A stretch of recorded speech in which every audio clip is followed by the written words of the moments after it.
ఒక సైంటిస్ట్ ఒక ఈక్వేషన్ వేసి చెప్పాడు. ఆయన ఏమని చెప్పాడంటే, ఆదాము నుంచి మొదటి మనిషి నుంచి ఇప్పటి వరకు 4500 కోట్ల మంది ఈ లోకంలో పుట్టారు. అందరినీ మనం గుర్తు చేసుకోలేము. వీళ్ళందరిలో కూడా మనకు గుర్తుండేది ఎంతమంది ఉంటారంటే ఒక 50 మంది 60 మంది ఉంటారు. ఎందుకంటే వాళ్ళ యొక్క జీవితాన్ని బట్టి. ఎఫ్సిఎస్ పీటర్ గారి మాటకు వస్తే అధికారులు మంత్రులే కాదు, అడుక్కునే వాళ్ళు కూడా గుర్తు చేసుకుంటున్నారు. కారణం ఏంటంటే, నేను ఆయనతో పాటు ఆయన కారులో చాలాసార్లు ప్రయాణించా. ఖైరతాబాద్ చౌరస్తాలో ఆయన ఎప్పుడు ఆఫీస్ నుంచి బయలుదేరినా ఇంత టెన్షన్స్లో, ఒక ఇంజనీరింగ్ చీఫ్ కావచ్చు, ఒక డైరెక్టర్ జనరల్ ఎన్ఏసీ కావచ్చు, అడ్వైజర్ టు గవర్నమెంట్ కావచ్చు, విపరీతమైనటువంటి బాధ్యతలు టెన్షన్స్ ఉంటాయి.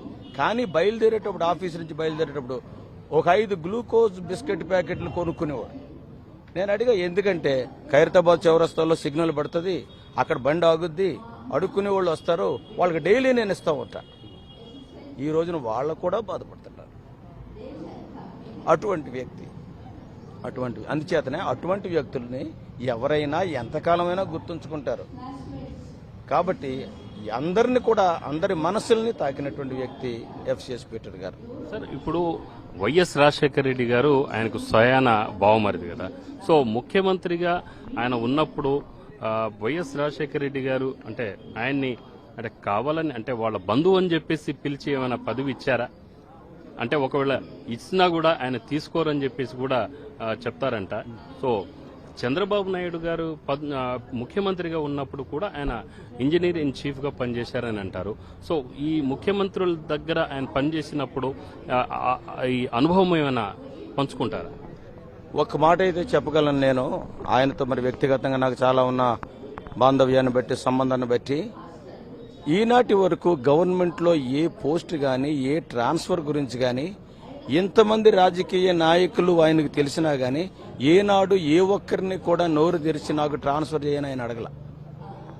వేరే వారి గురించి అడిగాడేమో గానీ తన గురించి తాను ఎప్పుడూ కూడా ఆయన అడగలేదు. అది నాకు తెలుసు.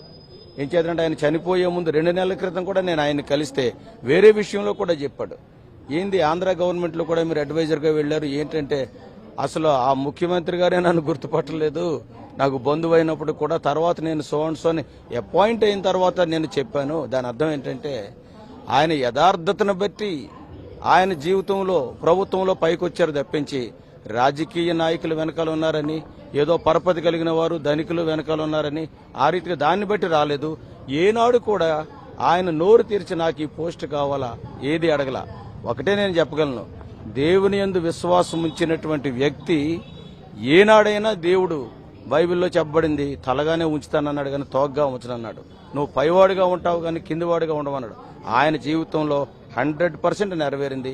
ఎవరిని చేయిజాపడగలేదు. చెప్పగలను, రాజులు మారారు, రాజ్యాలు మారినాయి, దేవుని బిడ్డను ఎప్పుడు కూడా దేవుడు ఉన్నత స్థితిలోనే ఉంచాడు. మొత్తానికైతే గొప్ప విషయం.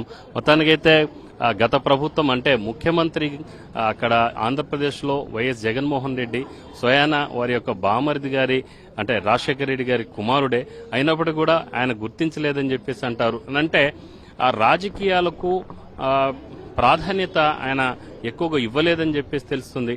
అయితే ఇక్కడ మొత్తానికైతే ఆయన ఎక్కువగా